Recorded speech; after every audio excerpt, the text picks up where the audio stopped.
كده الشكل بعد ما عملناه. هندخلها الفرن على درجه حراره 180، بس نسخن الفرن قبلها. وده بقى الشكل النهائي. بصوا شكلها عامل ازاي، شايفين؟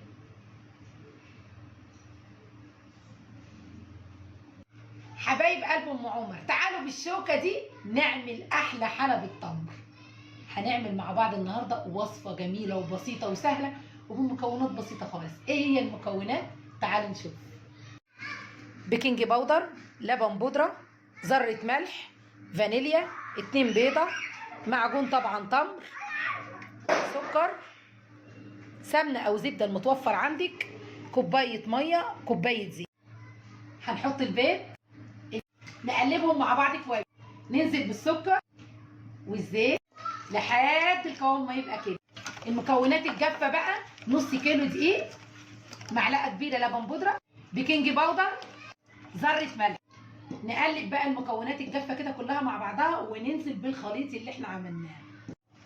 عملنا الخليط كده مع الدقيق لحد ما بقى القوام زي ما انتم شايفين كده، وبعدين ننزل بقى بالميه واحده واحده.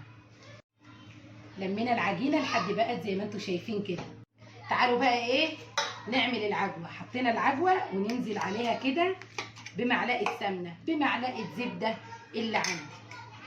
العجينه بقت بالشكل ده. تعالوا بقى اوريكم هنعمل ايه العجينه ازاي. هناخد حته كده بسيطه صغيره ونعملها زي ما انتم شايفين. هعملها كلها وارجع لكم تاني. التمر بقى بالشكل ده. اخدنا بقى حته عجينه كده هوريها لكم بس ايه، وبدانا نقطعها كده.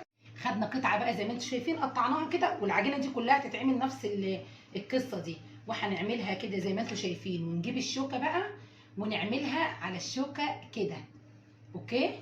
وبعد كده هنجيب عجوه اللي احنا كنا عاملينها اهي، وهنلفها زي ما انتم شايفين كده، فهتبقى بالمنظر ده. شايفين؟ هعملها بقى كلها واوريكم الفينش النهائي.